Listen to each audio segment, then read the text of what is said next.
Hello friends, कैसे आप सब लोग and thanks for watching my channel. दोस्तों, आज आपके सामने एक और नया वीडियो कंटेंट लेके आया हूँ जहाँ पे हम एयरटेल यानी कि भारतीय एयरटेल के लॉन्ग टर्म जो चार्ट पैटर्न है उसके बारे में डिस्कस करेंगे और ये समझने की कोशिश करेंगे कि उसका जो प्राइस एक्शन है लॉन्ग टर्म में वो कैसा है।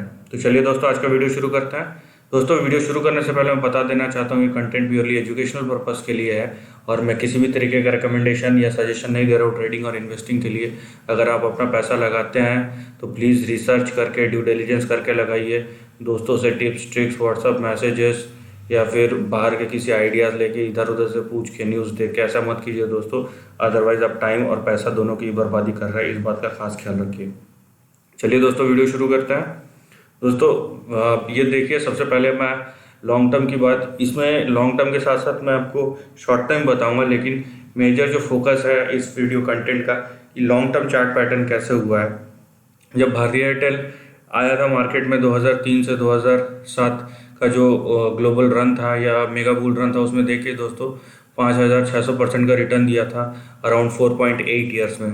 उसके बाद 2007 से आज 2020 हो गया है, तो समझ लीजिए nearly lost decade plus 3 years, मतलब 13 साल से ये कंसोलिडेशन पैटर्न में है। अगर आपने 13 साल पहले लगाया होगा, आप मान लीजिए कि इस जोन में आपने कहीं 500 550 में लगाया होगा, आपने शायद ही कुछ कमाया है इस बीच में। आपको स्प्लिट्स और डिविडेंड जो भी है वो मिला होगा, दूसरी बात है, लेकिन प्राइस अप्रिसिएशन नहीं मिला है। तो यहाँ पे आप देखिए एक लॉन्ग टर्म मतलब एक डेकेड का कंसोलिडेशन आया है। तो अब इस प्राइस पैटर्न को हम किस तरीके से और कैसे देखें। दोस्तों, अभी हाल फिलहाल में ये शायद ऐसा ही रहता है, लेकिन जिस तरीके के सिनारियोस पैन आउट हो रहे हैं टेलीकॉम सेक्टर में, खासकर टेलीकॉम सर्विस प्रोवाइडर सेक्टर में, जहाँ पे जो भी प्लेयर्स थे वो पूरे वॉश आउट हो चुके हैं, आपने न्यूज़ सुना ही होगा। और अभी जो बचा है वो मेजरली, माइनर में एक है, मेजर में दो ही प्लेयर्स हैं, एयरटेल और आपका जियो। माइनर में आइडिया है, लेकिन आइडिया का भी डोलड्रम्स में है। उनके जो मैनेजमेंट है वो किस तरीके से बिजनेस को देखना चाहते हैं या किस तरीके से हैंडल करना चाहते हैं वो उनके ऊपर है, लेकिन मेजर दो ही प्लेयर्स हैं। तो जहाँ पे जाहिर सी बात है मोनोपोली या ड्यूपोली का सिचुएशन होता है, तो दोनों ही कंपनियाँ, सिंगल कंपनी मोनोपोली में तो वो तो वही कमाएगी, या ड्यूपोली में भी दोनों का 50-50% शेयर होता है। मतलब पैसा बनेगा, बहुत तेज़ी से बनेगा। और अगर आप देखेंगे टेक्निकली ये जो पैटर्न है वो, ये कंसोलिडेशन जो पैटर्न है यहाँ पे, ये इतना लंबा हो गया है, उसका मतलब है कि इसमें जो आपको देखना पड़ेगा जो होल्डिंग्स है वो किस तरीके के होल्डिंग्स और किन्होंने होल्ड करके रखा है, तो आपको पता चलेगा फिर कि, क्योंकि अगर यहाँ पे रिटेल पार्टिसिपेशन या ऐसा कुछ होता है, यहाँ पे वैसा वो सब नहीं है। तो ये बहुत एक लंबा कंसोलिडेशन है। और ये जो नेक्स्ट अप मूव आएगा 550 के बाद, अब यकीन मानिए टेक्निकली मैं बता रहा हूँ, ये होगा नहीं होगा ये आप अपना रिसर्च कीजिए और उसके ऊपर देखिए सपोर्ट रेजिस्टेंस, लेकिन ये 550 के ऊपर एक ब्लू स्काई टेरिटरी है।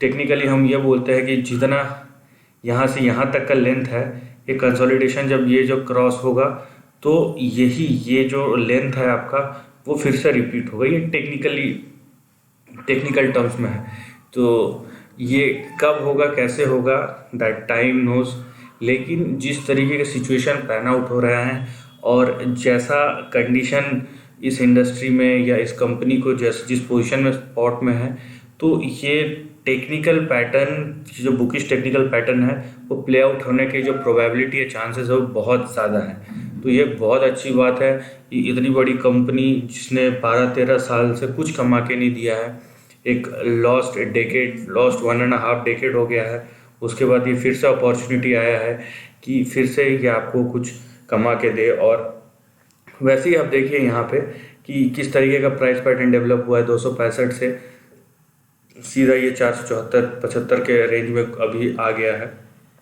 तो 550 जो उसका प्रीवियस हाई था 2007 में, अब उसके बाद आज 2020 चल रहा है, अब देख लीजिए 550 के ऊपर गया, उसके बाद का प्राइस एक्शन क्या और कैसे हो सकता है। तो यहाँ पे दो चीज़ें सपोर्टिव है, टेक्निकल जो पैटर्न है वो वैसा पैन आउट हो रहा है, प्लस उसको जो सपोर्ट कर रहा है वो उसके बिजनेस जो एनवायरनमेंट है और उसके जो कॉम्पिटिटर है बहुत ही ना के बराबर है कि आज के डेट में। तो जो स्ट्रॉन्गेस्ट ऑफ द स्ट्रॉन्ग है वही सरवाइव करेगा, तो ये एक बहुत ही अच्छी बात है। अब इसके साथ साथ दोस्तों मैं आपको शॉर्ट टर्म पैटर्न भी दिखाता हूँ। ये इसका आवरली चार्ट पैटर्न है, तो आप देख लीजिए दोस्तों आवरली चार्ट पैटर्न में ये कैसा दिख रहा है। ये एक अपवर्ड ट्रेंड है, भले ही यहाँ पे बहुत ज़्यादा स्विंग्स है, लेकिन ये ट्रेंड जो है आप यहाँ से लो ले लीजिए और यहाँ का ये अपवर्ड ट्रेंड है।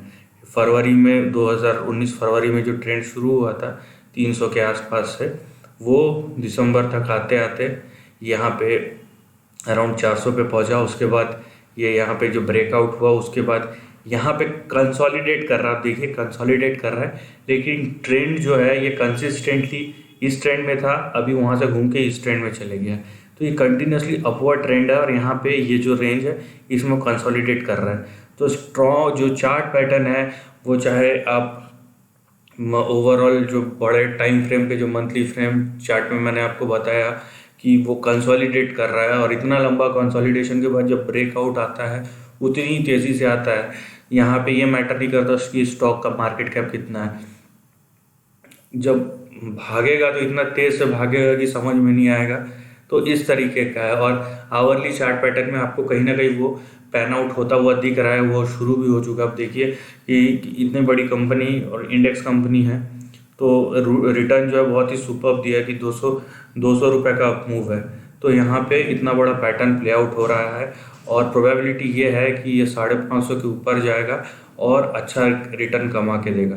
तो दोस्तों ये मैंने एयरटेल के ऊपर एक चार्ट पैटर्न के ऊपर एनालिसिस बताने की कोशिश की है, एंड आई होप कि आपको ये वीडियो इन्फॉर्मेटिव लगा होगा, पसंद आया होगा। और अगर ऐसा है तो प्लीज़ मेरे वीडियो को लाइक और शेयर कीजिए, और अपने थॉट जो है कमेंट सेक्शन में लिख के ज़रूर बताइए। और ऐसे ही नए कंटेंट्स के लिए मेरे चैनल को प्लीज़ सब्सक्राइब कीजिए। And lastly, take care of your family and friends.